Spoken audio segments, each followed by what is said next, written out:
Welcome to the Sleepy G Show. I am your host with the most. My name is Gomez. And tonight we are celebrating a local business in New Jersey, located at literally in Caldwell, New Jersey. She's a good friend of mine. Talk about a successful owner of a great restaurant in Caldwell, New Jersey, Sabor, Peru. Diana, welcome to the show tonight. How are you? Hi, Alex. I'm great here at the restaurant, actually. So we're in one of the more private rooms, the que calor room, we call Mm, it. yes, Everybody loves this room because they close it all up and it's a little nice, intimate spot. it is. You actually have a really awesome restaurant. Thank you. Okay, this funny thing, there's a little story to this place. It was located in Rutherford, where I was from originally, and I've been going to this restaurant since I lived in Rutherford. And I was So, here. yeah, and you were much younger. Yes, you still look young.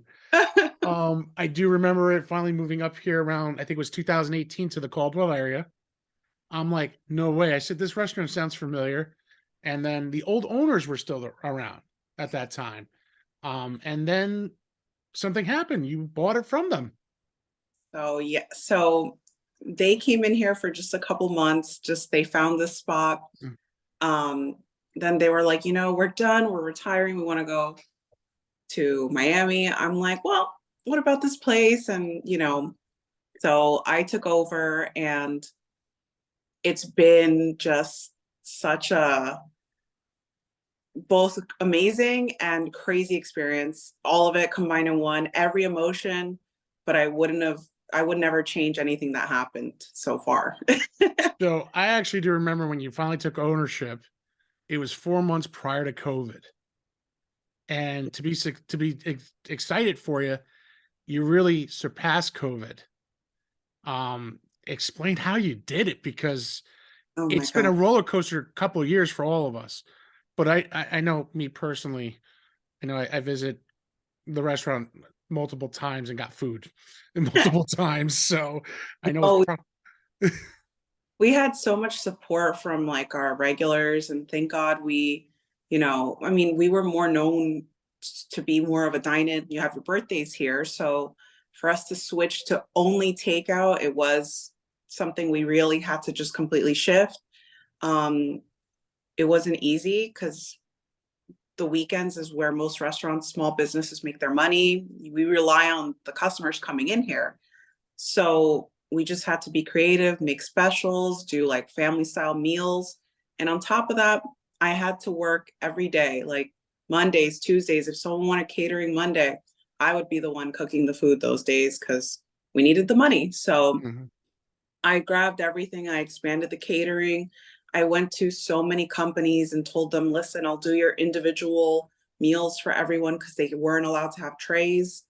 um, and that I remember cooking 200 meals by myself for a company by myself because I couldn't afford to pay staff for the Monday or Tuesday. We were That's breaking, difficult. yeah. So I just literally said, I can't give up. And I worked too hard and too long to get here. And by any means, I was going to make it happen. And we did. And you did, and you guys were successful. I could say, as a personal friend, but also a good customer. Me and my wife and my family, we always depended on you guys 2 or 3 times a week almost, especially during the pandemic, because it was difficult to get fresh food. And as a restaurant owner, it had to be, there was hard times getting fresh material too, I bet. Oh my Um, goodness. Yeah. That's why I said I worked every day. A lot of it was farmers market and local because that was another thing. I was worried about local, other families. My big thing is using fresh things and whole foods, wholesome foods. Our meat doesn't have hormones in it. All this stuff is so important to me. And the food that I eat here, I eat everything here. I give it to my family. So mhm, I'm not going to give anyone anything I wouldn't personally eat. And to maintain that during COVID when things were crazy, mhm. I was literally at the farmer's market every day asking people, like, do you have this? Do you have these potatoes? Do you have this? It Now, was, but see, that's the cool thing, you know what I mean? As a young restaurateur, I know you go out and I see you and I see your pictures on Instagram. Now I see you always trying to see what you could do to up your flavors, and I could tell that, because as again, I'm a regular there. Matter of fact, I just had dinner Saturday night, and it was phenomenal as usual, and especially for takeout. You know what I mean? As much as me and my wife love eating there, when we have the kids, it's kind of hard. Yeah. And how do you when you go to other restaurants, what do you look for? Because I know when I go to yours, I feel like I'm at home. Like it's the Peruvian party house. You know what I mean? The music is blaring, the food's coming out, everyone's talking, everyone's laughing. It's like a Hispanic household on a weekday or a weeknight. You know what I mean? When you're getting everyone together. Now, when you go out, what do you expect? So it's so hard. When I go out, I like to find places that are creative, colorful, and I like places where I can get some inspiration from too. I look up chefs all the time, because I didn't go to culinary school. So when I see other chefs, I'm like, wow, like it's amazing what they're doing, what they're playing around with. It gives me Mhm. inspiration. I'm always trying to, like, I'm self-taught. I'm always trying to teach myself better techniques. And Mm. my thing is like, if you're always learning, your things are always changing. I'm here to just constantly improve the food and just, making it an experience. So when I go out somewhere, I'm like, okay, give me an experience, give me fresh food. I that's what I'm looking for. I want Right. color, life. I want some laughs and a memory, because that's ultimately what you're go when you go somewhere. I feel like a lot of it is your memories that you make with the people you're with. And if I can't get that out of there, I'm probably never going to go back. you know? True. Very true. I've been to a couple of restaurants that just didn't hit that note right, but you guys do it correctly. Even since Rutherford, it always had that family atmosphere. Now, the funny thing about restaurant in Rutherford and restaurant in Caldwell is that in Caldwell, you're on the second floor. Oh yeah. So it felt like it was an apartment that converted into a restaurant. Yeah. So it was an apartment. There's sections of rooms, but I love it because each room gets to be its own feeling, its own art almost. Everything is just different in each room. It Mhm. was it was an apartment, then it was two Italian restaurants before us. When we walked in here, it was all blue. So you can imagine how much paint to get these colors on here it took. Mhm. Um, but yeah, so it was an apartment, and the only downfall is sometimes the stairs and carrying like a 50-pound bag of rice up the stairs, because I've done it and it's not fun. So that's like a workout. It's a workout on itself at that note, but seeing the place, like I said, when you go upstairs, you got the bright, vibrant colors. You hit the blue, or like a sea green blue almost on the way up. Then you Yeah. go upstairs, you have the nice little Buddha statue with some sayings from restaurants, and then you see the first room you're in, que color, what color, what I mean, as a Hispanic man, loving it because it's vibrant.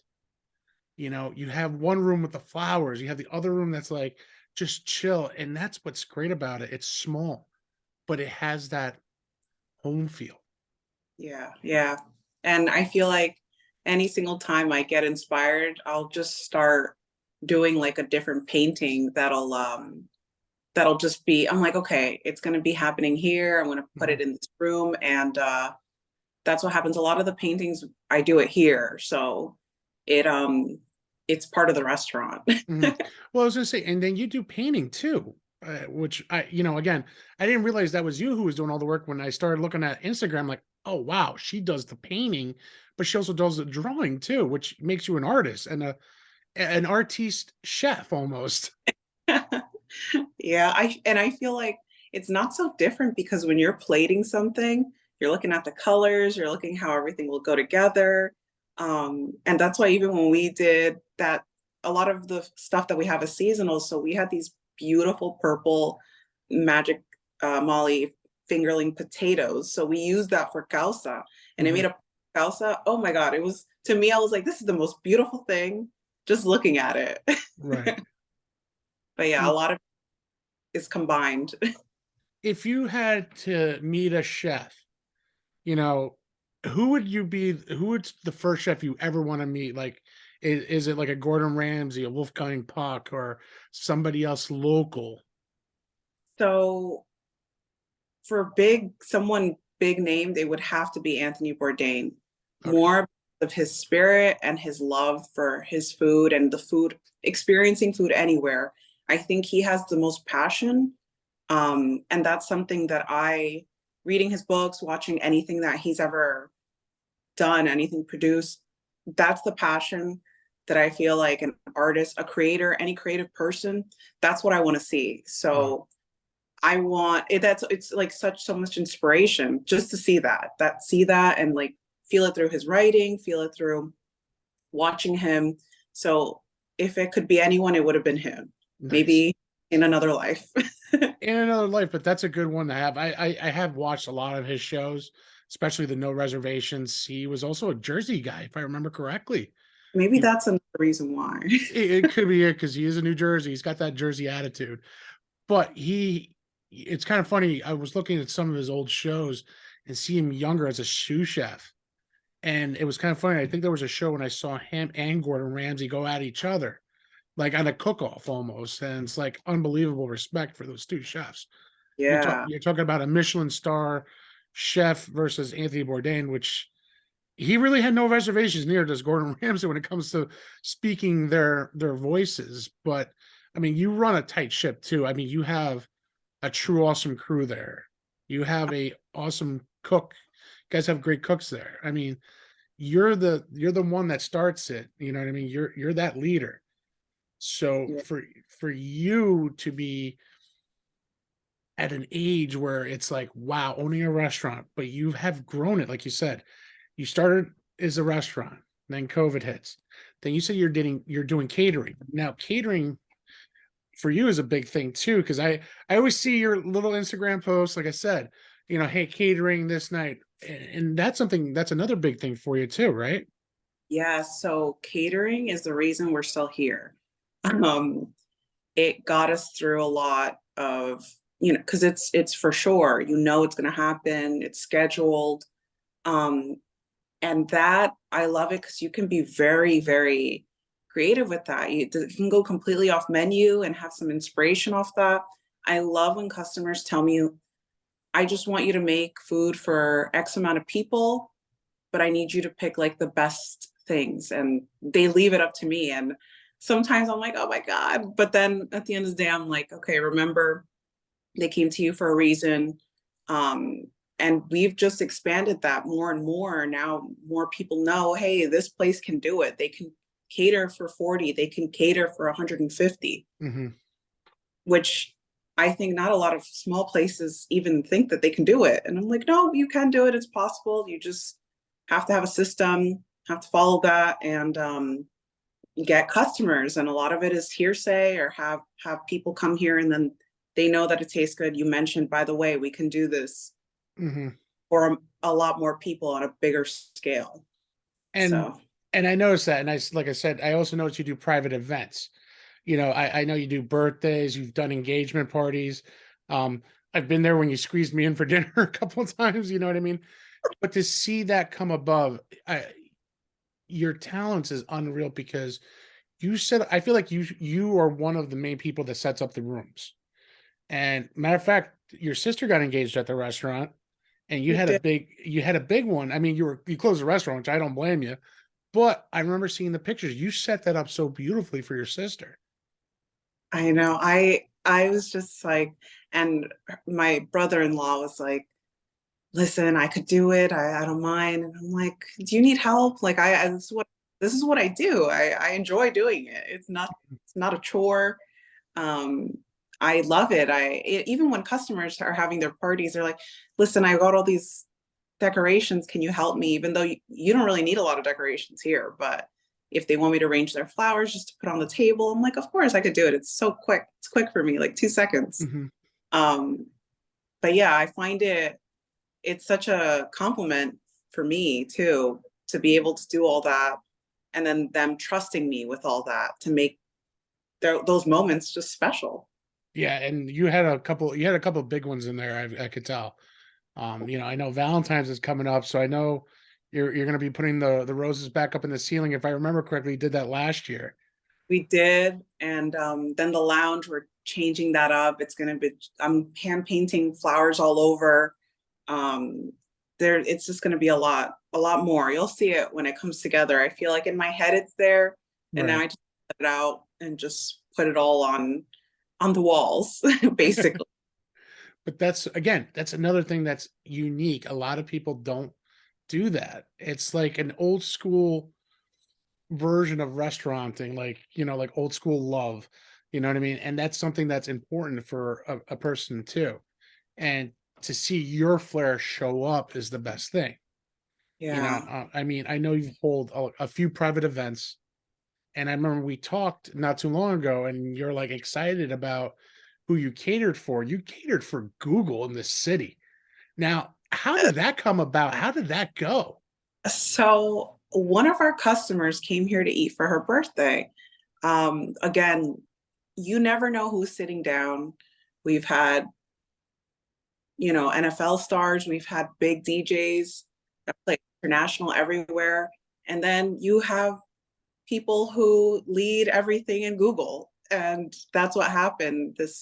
Um, One of their people came and she's in charge of a lot of things. She sat down for her birthday, had chaufa, had tallarines, a whole bunch of other things. I think ceviche too. Um, Within that week, I got an email saying like, I love the food. I didn't meet her personally, so that's all my staff. I'm like, Mhm. thank you guys. Yes.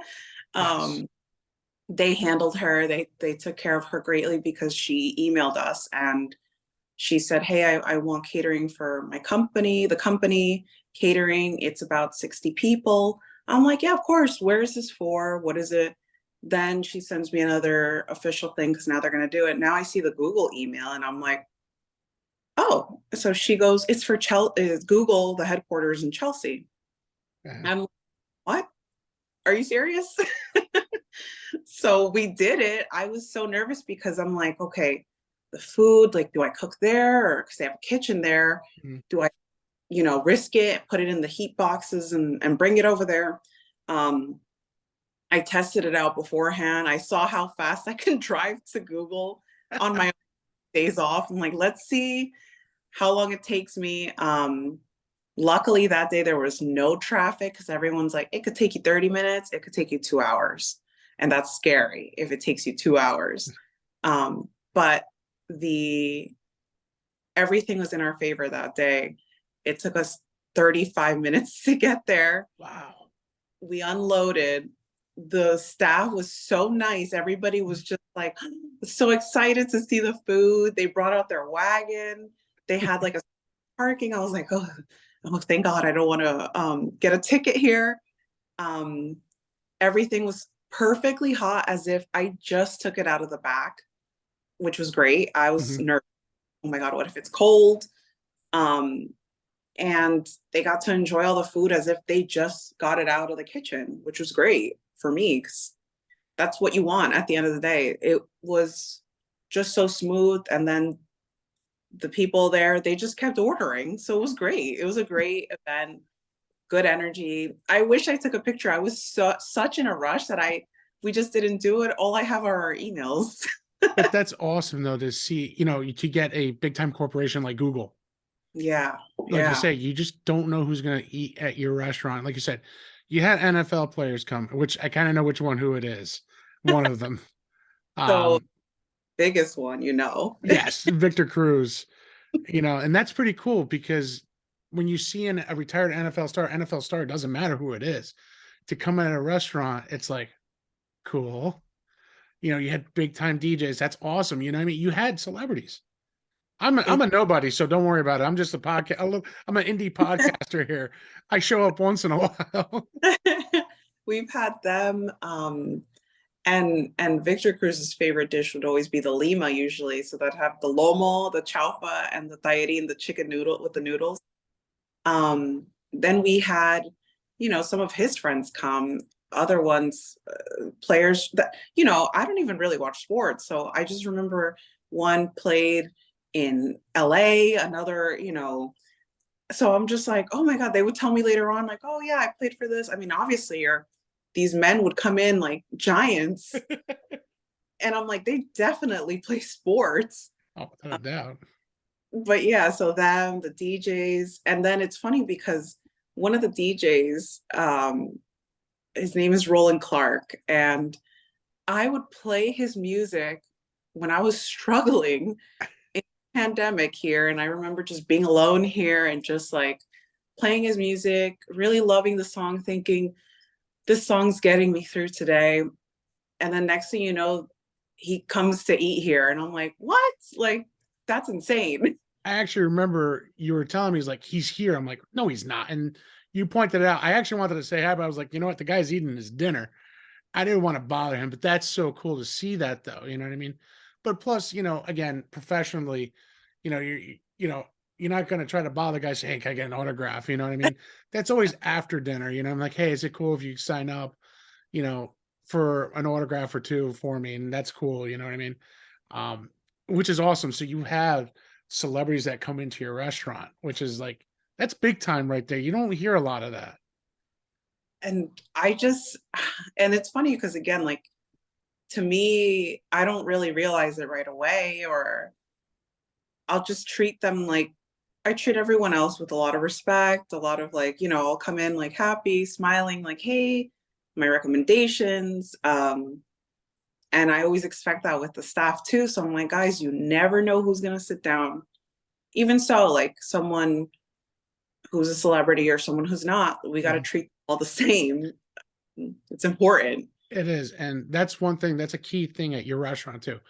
I mean, for me, I feel like every time I come there, Alex, you know what I mean? It's like, it feels like family, like Yeah. you're part of a family. So to hear that, you know what I mean? Oh, what's up, bro? For me, that's like a family atmosphere, as our friendship has grown in the last few years too. But, that's the way I look at it. It's like we're family. I met your mom that one day. I went to go grab dinner and I was like, hey, how are you? It's true. It's true.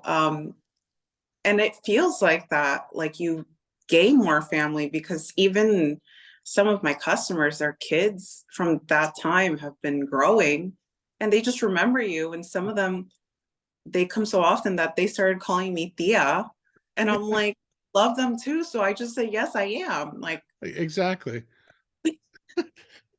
But that's again the unique of your restaurant. You know what I mean? And that's where right now I come into food play. I know you have a lot of great food, but yeah. you're working there every day, what do you think is your five top dishes though? I mean, think about that. Five top dishes. You have a lot. You got a lot going. You have appetizers, your main courses, your seafood, your desserts. I would love to know because I have my top five that I love so much, and my orders pretty well. But as the owner of the restaurant, I know there's got to be at least five dishes that's always on. It has to be on the menu. Always has to be there, and it's probably your best sellers. Yes. Yeah, for sure. Number one is gonna be my favorite is the chaufa, but I do my chaufa with everything, the shrimp, the calamar, beef, and chicken. I want everything on that chaufa. Number two is gonna be ceviche because I put those together. I Mhm. like the juice on top of my chaufa. Like that's just my combo right there. So I'll do my ceviche, and for that, I'm always mixing the seafood. I want everything in it. Mhm. So it'll have the whitefish, it'll have the shrimp, calamar, mussels, the octopus, all that seafood. I like it inside. And I'll go really spicy till it burns me and I can't feel my tongue. I'm okay with that. Um, Number three, probably our anticuchos, the beef heart shish kebabs. I really love those. We do those either beef heart, steak, shrimp, um, and the octopus version of that. Mhm. Amazing. I can eat those every day too. Four would be taku taku because that's a classic. The rice and beans pancake, crispy on the outside, soft on the inside. I'm gonna go with chicken on that, just because that would be my chicken dish. And then last would probably be the snapper, the whole thing fried. I like it fried. I don't care. bad for you then. That's the one meal that I'm gonna be like, all right, I'll have it fried, the whole thing. But that's a good dish though too. I've seen it several times being ordered. Yeah, I'm a seafood person, so it's gonna be mostly seafood, and then yeah, that's my thing. Actually, those are the go-tos. Like I know my go-to. One my number one always go-to is the Tahitian verde with the breaded steak. It reminds me when my dad it reminds me a lot of my pops, you know, because my dad would always buy it for me. And it's one of my favorites. Lomo saltado with the beef. That's another good one because my wife loves it so much. Classic. It's a classic Peruvian dish. It never gets old and you never get tired of it either. It's true. Number three. Now you have the Vitel a la Pobre, but I love it when you do have the Churrasco a la Pobre too. So Uh, So the tender. exactly tender, the runny egg, everything perfect. I mean, I could eat almost everything. I mean, I love, of course, your flan. That will never go old. But I'll tell you this: one of my favorites, and this is where I'm gonna speak about you, is your spring rolls. The spring rolls are so. And the funny thing is, it's veggie spring rolls. I am not a veggie guy, but something with your spring roll and the sauce that you give with it, it just Great It's comp. m it's mind-blowing good. Like, I'm thinking about I'm drooling right now because that's how good it is. Those, and we've made them bigger sometimes too. I don't know if you ever tried them when they were the bigger ones when I I made them. probably have, but I've eaten so many of them, I lost count. So I've done them a couple different ways. Some of them have had like bok choy, carrots. Those are vegan. Mhm. That part of the vegan menu, but everybody, like, you don't have to be vegan to enjoy them. Um, those are the vegan ones. And we just, that sauce is really just fresh garlic, fresh lime, and soy sauce. It is And so good. everybody is always like, what's in this? I'm like, guys, it's all fresh. Like, make it. It's just, the thing is, it has to be fresh. Right. So you're not like bottled lime juice. It's like freshly squeezed, and then you dice up the garlic really little and thin, and then a little bit of scallions, and it just makes this perfect balance of flavors for those spring rolls. Trust me, I'm right now, as you're describing, I taste the sauce in my mouth right now because it is so refreshing. It's the best way I could put it. It's very refreshing because, again, like you said, you're using fresh ingredients. Now, that's where I wanted to talk about. You have a vegan menu. How did that come about now? Yeah. So the vegan menu, I was actually vegan for a whole year. And I did it just to test out how I would do with it. I'm really all about like health too. That's why even with our foods, there's a lot of wholesome things. Mhm. Always gluten free in the back. Like, just let me know what you need. We have avocado oil. We don't use soybean oil. It's a whole bunch of stuff. That's why I say, like, I cook for you as if you are my family, like my blood. Right. um, then the vegan menu, a lot of my family is vegan, um, at plant based, or do a lot of that. I eat everything, but I wanted to have this space, have everything for whoever needs it, and just be really accommodating. Um, I don't want someone just to say like, "Oh, I can only get a salad here." That would suck. Mhm. So we do have a vegan menu. It's still pretty new, and it's so funny when people come and they're like, "I heard about it," and I'm like, "You did? Like, how?" But it like blew up. We've had vegan catering. We've had people show me like comments, and I see like so many people reacting to it. And a lot of the vegan customers now have become regulars. My friends, I love so many of them. They're such good people. Um, and it makes me happy to have something on the menu for them too, that everyone can enjoy too, because even if some days people aren't feeling like meat, they can go with something that's just plant-based, and everybody's happy at the end of the day. That is true. Like you said, you're trying to serve up, you know, for family.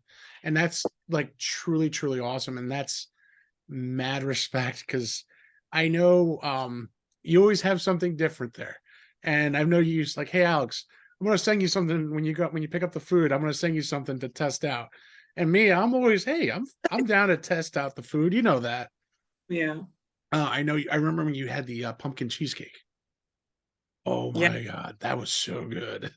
We did lucuma cheesecake in the summer when we Mm. were able to do our ice cream. We did ice cream. Um, and we made all that. People are like, "Did you make your lucuma ice cream?" I'm like, "Yeah, I have an ice cream machine in the back. I tested it out." That's awesome.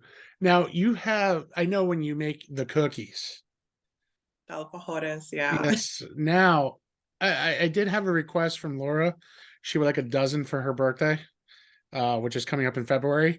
I'll Oh, I'll talk to you that after the show's ended. We definitely need a dozen of those. She loves them. We actually, I know every time we get them, they're literally freshly made because I've put them together at home at my house because you're like, oh, they're ready, but they're not. I I remember I was like, Alex, they just came out of the oven. Like, if I put the dulce de leche in there, they're gonna be like, they're gonna. Milk. That So, you got them fresh. oh yeah, I literally got them fresh. Like, but again, the flavors. That's what it matters. I mean, that's what I love about coming to the restaurant or taking home, for the family.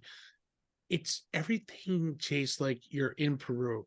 The way the restaurant's set up is like if you're in Peru in a Peruvian household. You know what I mean? The music is blaring, good music, everyone's chatting. Now the thing is that there's no bar, so it's a BYOB. It is So BYOB. it's a good thing and a bad thing. But you know what? I look at it, I don't see many people complaining of bringing your own bottle because then they can bring two or three and then they're all happy. Exactly. And that's another thing. Like we have a lot of customers that, they like their wine and they want the specific bottle. And like I said, I feel like I know so many people's tastes. Mm-hmm. I just remember what they order, their food, their wine, and it all goes together because they're picking wines that go perfectly with their food. I respect that. I'm like, you're a person of great taste.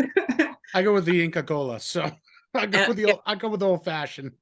classic Inca or chicha. Yeah, so we have, like I said, it's good for everybody too. Eventually in the future, I would love to get a liquor license because I would love to make really nice cocktails as well, even mocktails, just because I enjoy doing that as well. But until then, this is fine too. People have their tastes and some people don't drink, so it's fine. It's getting to that age where a lot of people are not drinking as much as they used to. Yeah, that too. That too. But but like I said, it's just so much fun in there. Anytime I've gone there, I've always had a good time. The food's always great. I know you're always busy, but you always make it a point to stop by the table, say hi, see how everything is. You have your crew is there. You Uh, know, I look at them, I go, you got the one that's the muscles, you got the other one, you got everyone there, you know what I mean? And they're all super ridiculously awesomely nice. it's crazy because some of them have their people, right? Like Mm. I feel like I know a good amount of the customers, but then sometimes I see someone that I don't know, but they know them like the back of their hand. They're like, Louis, and they're hugging the guy. And I'm like, who is that? Like, I've never seen them in my life. They're like, you don't know Louis? I'm like, he's always coming for my shift. And I'm like, oh my God, they're like boys there. And then even with Danya, any of them, like Julia, each of them have their own people. Mhm. And that's another thing I always tell them, like, guys, you're building these relationships. You guys are so young. Like, it's great. This is what I did when I was their age. And a lot of those people who I met when I was younger, they still follow us here and they love that I'm here too. Cause we had that relationship from when I was 16, 17. They were like, we still remember you then. And that's the funny thing. Like, like I said, I was already in my 20s when I was living in Rutherford when you guys came in Rutherford. And I remember when you were younger, but I remember, Alex and his wife, because they always like treated me really nice. And one thing I always remember was the chalfa, man, because I always ordered it and they always gave me like a half a tray. They wasn't a small tray, it was the half a tray for the same price. So but they also made me feel like part of the family. Yeah. And Yeah. that was always key. I mean, for me, when you go into a restaurant, hey, welcome to the restaurant, so and so, how many people, but what I love the atmosphere. I love the fact that you do take reservations too. So people make sure you call ahead. Oh yeah. Especially Fridays and Saturdays. Those are the days. And yes, I can vouch for that because I called one Saturday. I was at one restaurant that did not want to help me. And then I called you. I'm like, can you squeeze me? Not a problem. I got you. Literally Yeah. walked up the steps. I'm like, hello, thank you. I'll usually always try to save one table as my because normally every week we have one couple or maybe of two or four that I really know and they just come in. So I like to save one table usually, Mhm. unless that is just crazy. But that was you that night. I saved that table. I was Oh like, oh, no, and wow. we really appreciate it. Trust me. But yeah, and I think that was the night where was that the night where my sister got engaged? I think so. No. I think that's what you were getting. I think it was the next day. You were getting the room ready Yeah. because you sat us in the other room. You were getting the where you do the big time Valentine's Day. You were Yeah. setting it up, and I asked like, "What's going on over there?" And that's when you were saying my sister's getting engaged. It was the night before, so I do remember that. And that's like I said, you just do these events, and they just are so beautiful. Is the best word I could say. You have the vision. You have the touch for it. And Thank that's rare. I've seen people who own restaurants that they can run the restaurant, but they can't do that. They have somebody else to do it for them. So, I mean, for you, that's awesome. And the catering business is unbelievable. And I know you guys hosted a few private events that is like closed off, can't say anything, but that's also huge for you too, because that's another aspect of the business. Because I know I've seen you post up again on Instagram, Facebook, all over social saying, hey, true private event will be closed. And I notice there's no pictures because I know that's a legit huge private event, or it's something like a company based or family based that don't want to share, which I you. respect that, you know. Yeah. There's so many events where, sometimes I'll get permission to record and I love that. I'm like, oh, thank you. But sometimes they are very private and I respect that too. And when it's something very private, I'm hands free and I'm just in. And it's nice to also be in the moment with Mhm. them too. But there are those times and those parties, they want no cell phones and they even tell their family and friends no cell phones. Like you have to be in the moment with us, Mhm. even with me. And they tell me like, oh, if, respectfully, could you not record? I'm like, of course, that's fine. The majority do allow me to record, and I just tell them just be little clips here and there.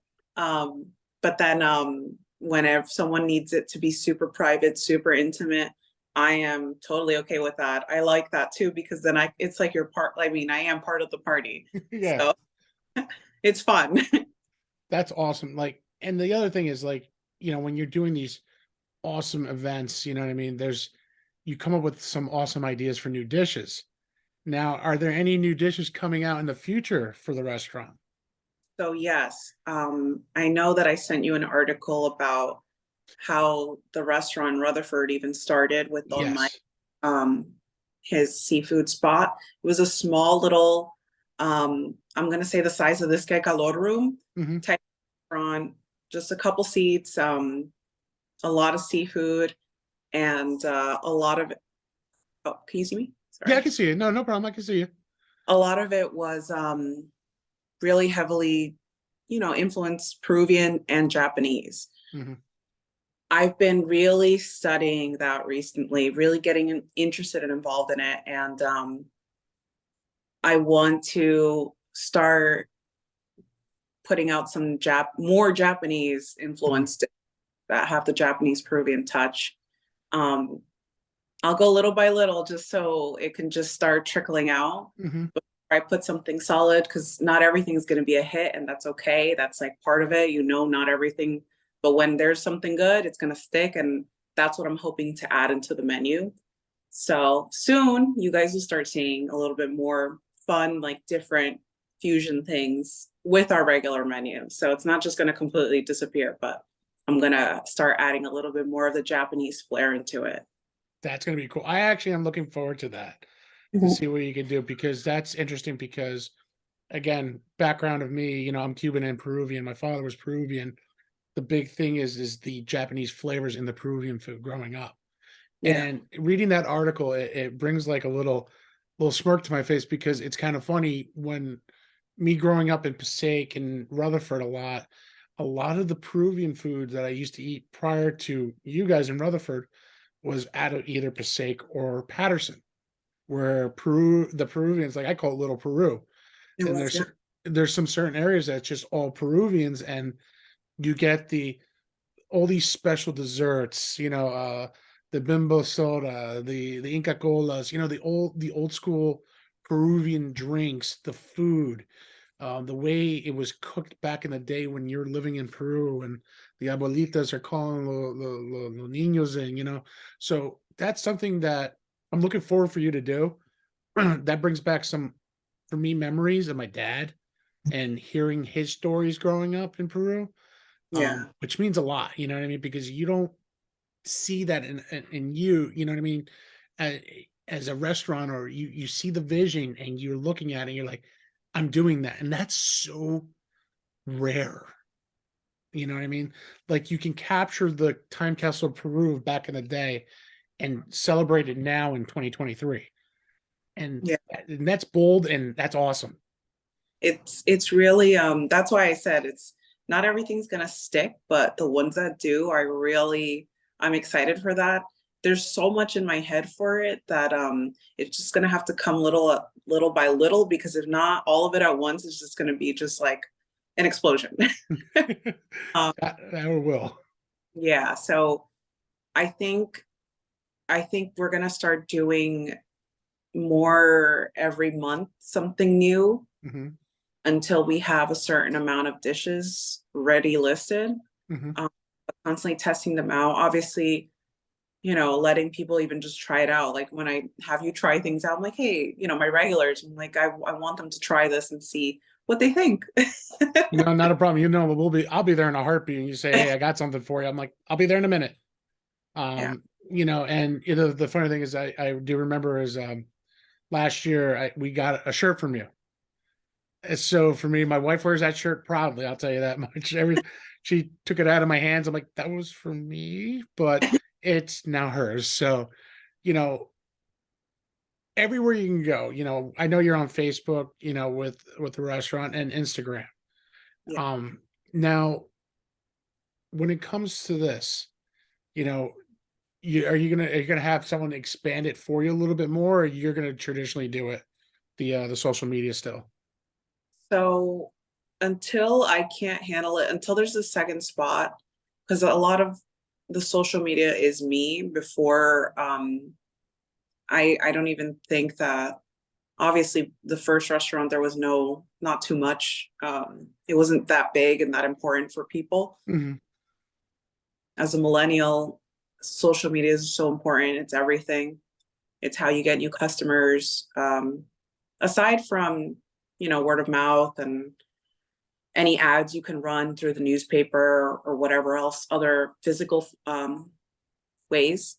So a lot of the recording, I even let the staff, because they're teenagers. So some of them, I'm like, if you guys have ideas for TikTok, let me know, because I think it's fun and I would do it with you guys, I whatever. forgot about TikTok. Yeah, TikTok is actually, you wouldn't think, but we do get a lot of people from there too. Mhm, And especially because it shoots out to people locally, like close mhm. by. And if they're creating these things and they're having fun, also work isn't just work. You're doing something fun, and then in between when it's slow, I'm like, guys, take the ring here.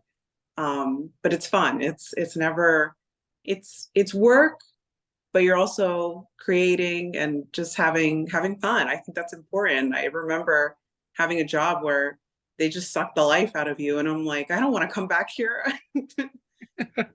But that's awesome. Like you said, you made that place yours. Yeah, When you took over, COVID hit you, you survived it. Again, you were one of a low percentage of people who made it through.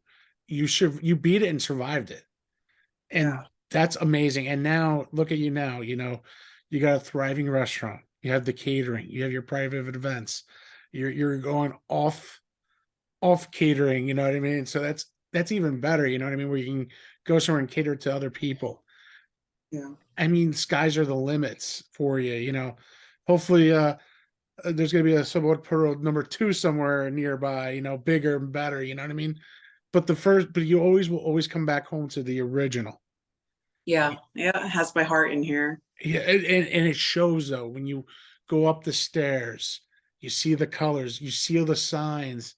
You have quotes from Wolfgang Puck and quotes from the day. You got the little Buddha right there, which is awesome. You know what I mean? So it makes it feel like a Peruvian home.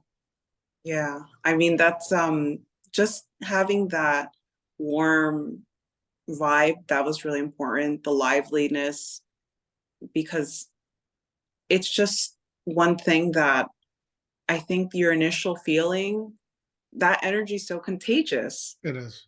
If you came into some dark, you'd feel a little bit like, okay, what are we doing here?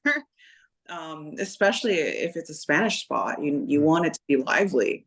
Um, and I never, I kind of just went for it too. I didn't really plan how I was going to have each room. I just went and said, oh, I like this color. Oh, I like this color. Oh, this is great. I'm going to put this here. Right. It was planned. Everything was just like spilling out of my head. But that's what makes it unique, like you. The restaurant is you. It's not anybody but you. Like you said, you poured your heart and soul into it, and it shows. The colors, the paintings, the vibrant, the people, the staff, the cooks. It starts with you. And Yeah. when I say that's very hard to say for any other restaurant, but the model that you've had, it starts with you and it ends with you, and everyone's catches it is contagious with you, meaning the best things are coming out. And I Yeah. think you're just starting to now with doing the fusion of the Japanese and the Peruvian. The sky is the limit for you. I could tell you that. Yeah. I'm excited. It's just, and people always say, like, oh, you're so young in it. I'm like, I know. I know. And that's why I'm like, oh my God, there's so many things to do and try. And you have to have that attitude. Like, even if something goes wrong, it's okay. Cause now you can cross that out and be like, Mhm. okay, move on from that and try something else. We'll go this way instead of that way. And I think that's really important for anyone with a business or any creative, never to let anything discourage you or make you feel like you can't do something. Right. Won't happen. It just won't happen. And like I said, you're definitely a show of the testaments of the last couple of years, especially surviving COVID. You took over and then boom, COVID hits. It was impossible. You made it work, and you've done such an awesome job. I mean, as a friend, as a regular at the restaurant, I say we're all proud of you. I know your mom is proud of you. I know everyone is proud of you. I mean, for me to say how the food has evolved is unreal. You know what I mean? I remember the guacamole, one of our favorite things, always. I usually would say, hey, what's going on with guacamole? You would tell me, things like that is the best things, you cater to everybody the best you can, and hey, if you don't have it, no problem. We'll figure something out. Yeah, that's like a lot of people love that. And for us too, I'm like, we get all those fresh. So I'm like, I'm waiting for them to get ripe. I'm like, come on. So, but that's the best part, and like you said, the freshness, the goodness, the people, the cooks, the people that work with you, it's just very contagious and very good. And you feel it because when you're eating there, you're feeling the love of the food. You feel the Peruvian love coming out of it, you know what I mean? And the hard work of everybody in the restaurant. Yeah. And I even tell them when they're cooking, I'm like, you better put all your love into that. I say that so many times, even when they're, sometimes the kids, they're like, how should we put the dessert together? And I said, guys, as if you were receiving it, that's how I want you to think about it. Because I leave it very open-ended. I really am big on being creative. So even if they think that they're not, I'm like, no, you are. And I put it in their heads that they can do it. Mhm. Then sometimes they come up with stuff that I think is even better than what I did. So I'm like, oh my God, I love this idea. And I wouldn't have got that from them if I told them only do it this way. So that's another thing. It's like teaching them to feel what's in their intuition and bring it out for me too. Cause I might learn something from them. You Right. never know. No, it's true. I mean, when I look at you, like you said earlier in the beginning of the interview, you said it. You're self-taught. You didn't go to culinary school. You Yeah. learned on your own. You've seen other people reading from other people, other chefs. You're watching the shows to see how you can improve. So to me, it's successful. You know what I mean? Sometimes self-taught is the best way of doing it.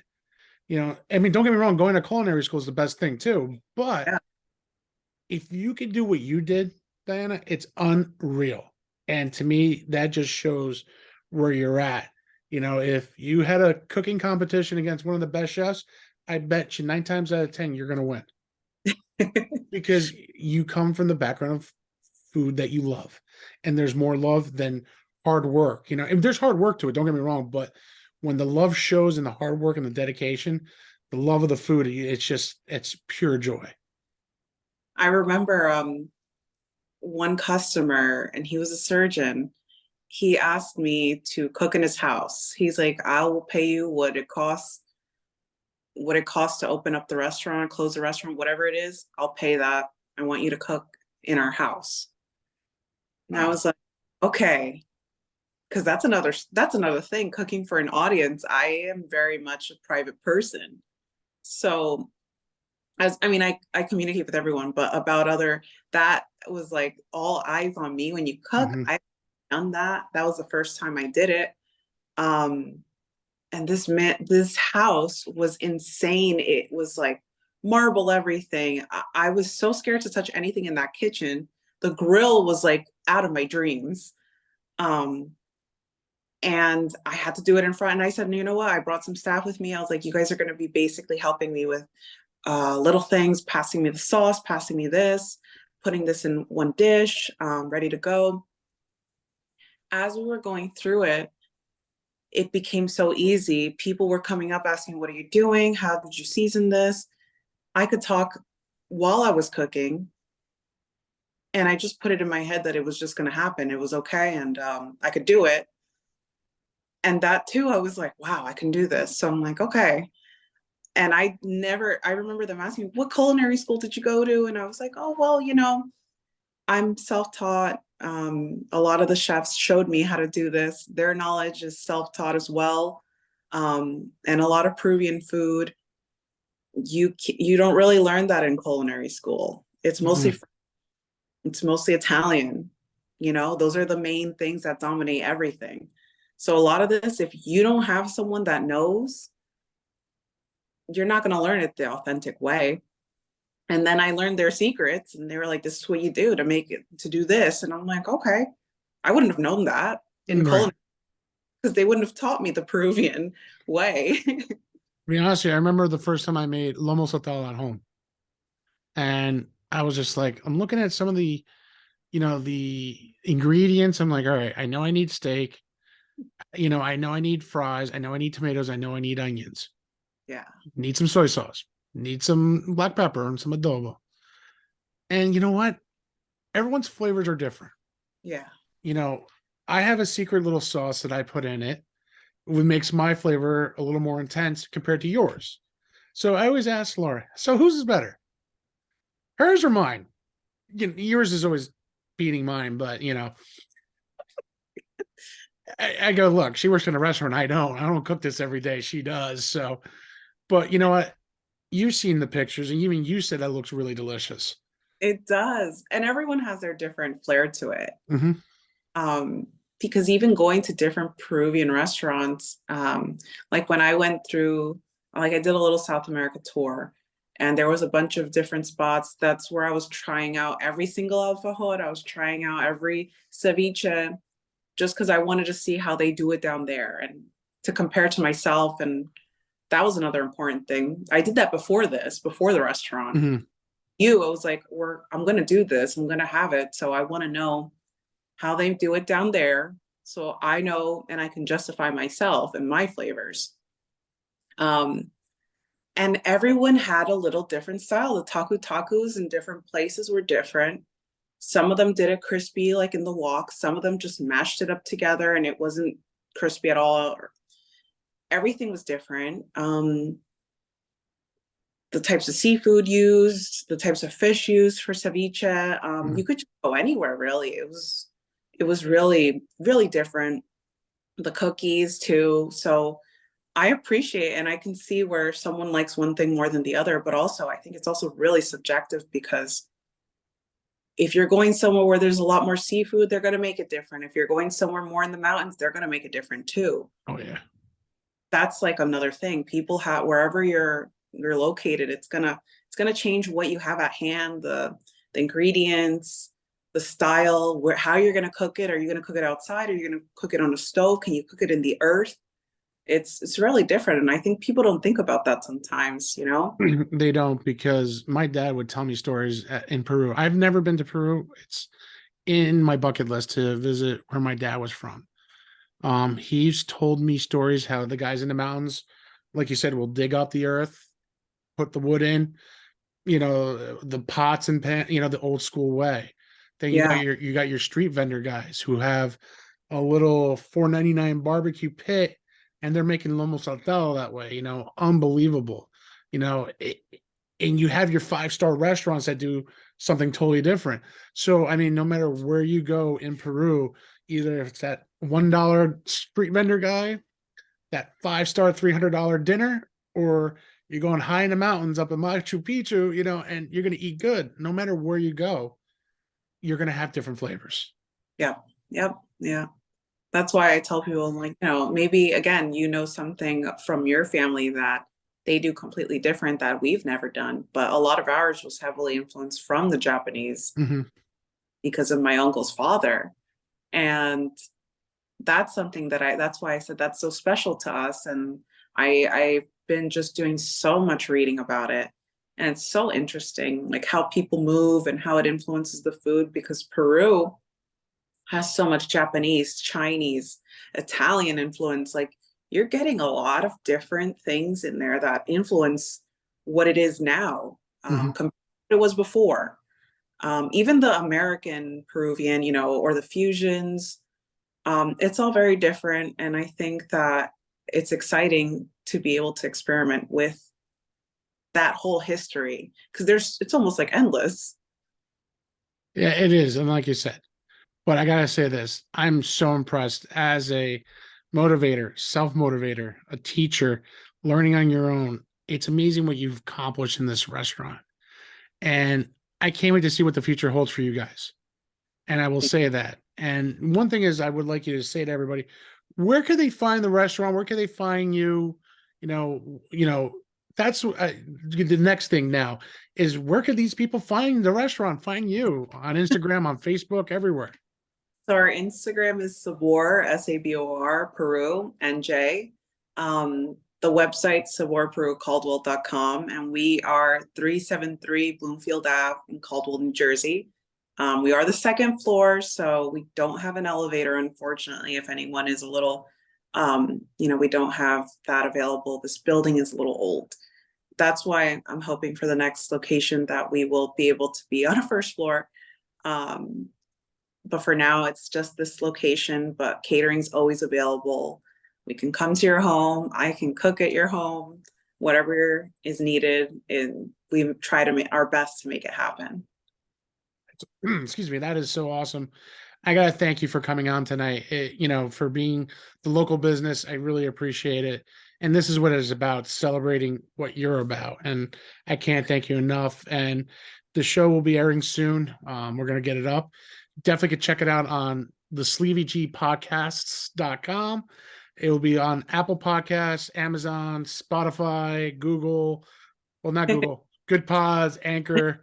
We're going to be all over the place. And, we're going to definitely put it on the website. We're going to splatter everything. I'm going to post some pictures of the food I have a couple pictures from when I ordered some the spring rolls too.